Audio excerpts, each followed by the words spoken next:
Welcome to this week's first edition of the Brandstand, where we help business leaders understand how investing in their brand can help them to grow their business. I'm Craig McVoy, founder of Beyond Brand, and I've been helping businesses for over 20 years now to grow their business by investing in their brand, enabling them to attract more of their ideal customers and then keep them for longer by using our approach. In this week, we're looking at differentiation, and in the first episode, we're covering off why what you offer, if it's the same as all of your competitors, then you're just entering into a price war.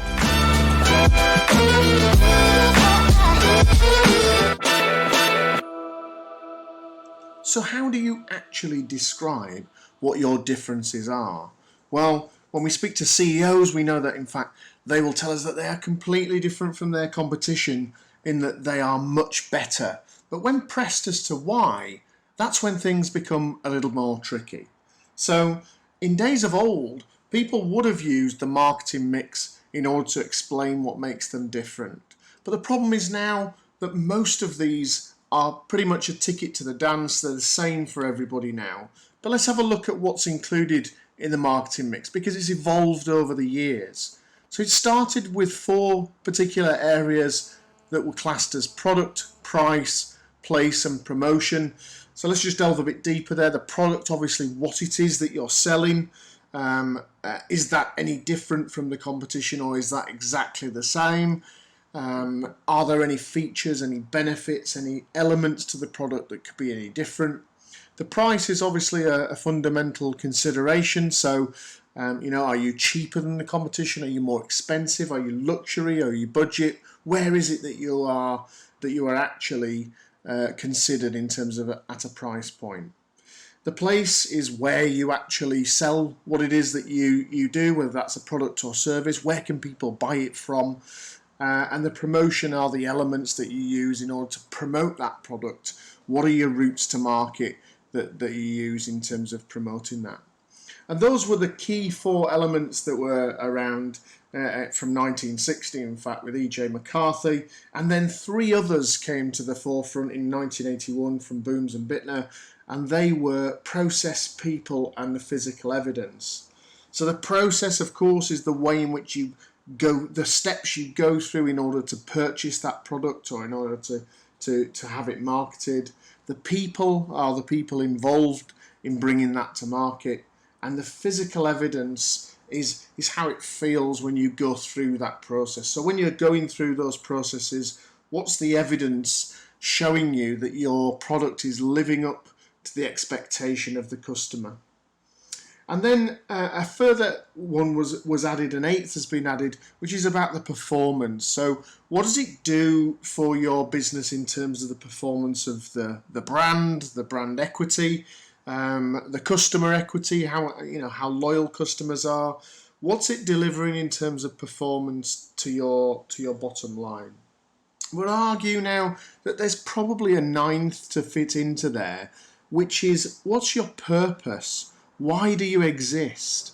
Purpose is something that's been brought around and in discussions now more and more and more by various different experts that will tell you why you exist is the reason that people choose you over your other elements, over your product and price, over the place and promotion. These things, the 8 marketing mix are pretty much a ticket to the dance.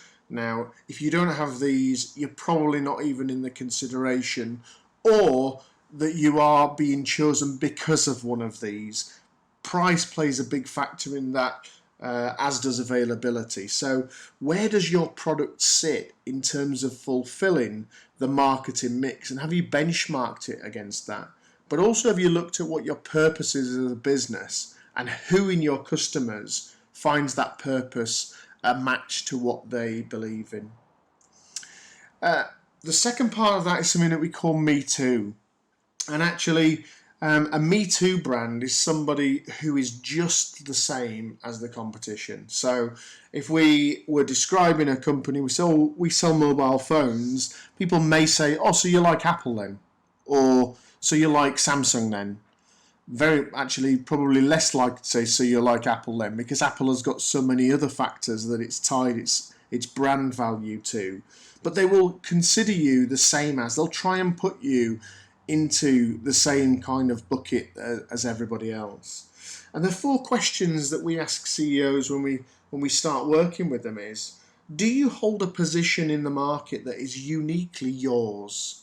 Or is it shared with other people? Have you captured a niche? Have you captured a certain part of the market that is classed as being yours, or that you are predominantly the market share leader? Secondly, we would say, are the customers able to get that solution elsewhere? You know, if you have not got the availability, can they just go somewhere else and get that product as well? Or something very similar to that product. Thirdly, do you solve a specific problem that no one else does? You know, or can they get a solution to their problem elsewhere? And we'll talk a little bit more about problems, so I'll come on to that in a second. But finally, we would say, do you do something in a particular way that no one else does, that no one else can copy, that fundamentally is a description of your brand because of the way that you do things? If you can't answer to those questions, yes, then actually you probably are a Me Too brand. Now, the good news is that doesn't have to be forever, but you need to be asking yourself, how can we be different from the competition? If we answered all those questions as a no, we're actually we're the same as everyone else, really. So what you should be thinking about is, how can you answer those 4 questions in a different way to the competition? Otherwise you will be classed as a Me Too brand. And as we said, what is the problem that you are solving? You know, T. Levitt said, people don't want to buy a 1/4-inch drill, they want to buy a 1/4-inch hole. And that's because that's what the actual product is delivering for them, the ability to put a hole where they want it. You could go one further and say it's not actually the hole, it's the hook that they want to put on the wall, or it's the picture on the wall, and all of those elements enable them to do that. But people will either move away from pain or towards gain as a reason for using you and the other brands in their life. So when asking what problem is it that you solve, or what solution do you take them towards, where do you sit again on that loyalty matrix? Are you classed as a convenience brand, or even to the other element of there, an entertainment brand? Or do you sit in the middle as some kind of radical indulgence? Or do you not have any of those emotions attached to it? In which so we need to attach you to those in order for you to become part of the loyalty matrix. But really thinking about, what are the things that my customers and my ideal customers want to get away from? What's their biggest problems that we can fix in our industry? And actually, what's the one problem in your industry that no one has yet solved that frustrates customers? Do you know what that is? Have you spoke to your customers? Have you spoke to your ideal customer persona, even if they're not with you? Have you spoke to your competition? What's the one thing that if you fixed it, that you would be able to charge 25% more than anyone else, because you've just solved a problem that gives people time back in their day? And remember, from the loyalty matrix, you're either increasing pleasure for somebody, or you're reducing the amount of time they have to spend doing that task. So just to summarise then, there's 3 key elements here that we're looking at that make you different. Where do you sit on the marketing mix? And have you got that new 9th element of purpose?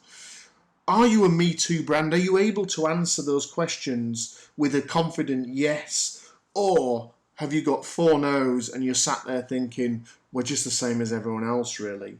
And lastly, what is the problem that people have not yet fixed in your industry that would make you stand out from the competition and have people flocking towards you? Come on!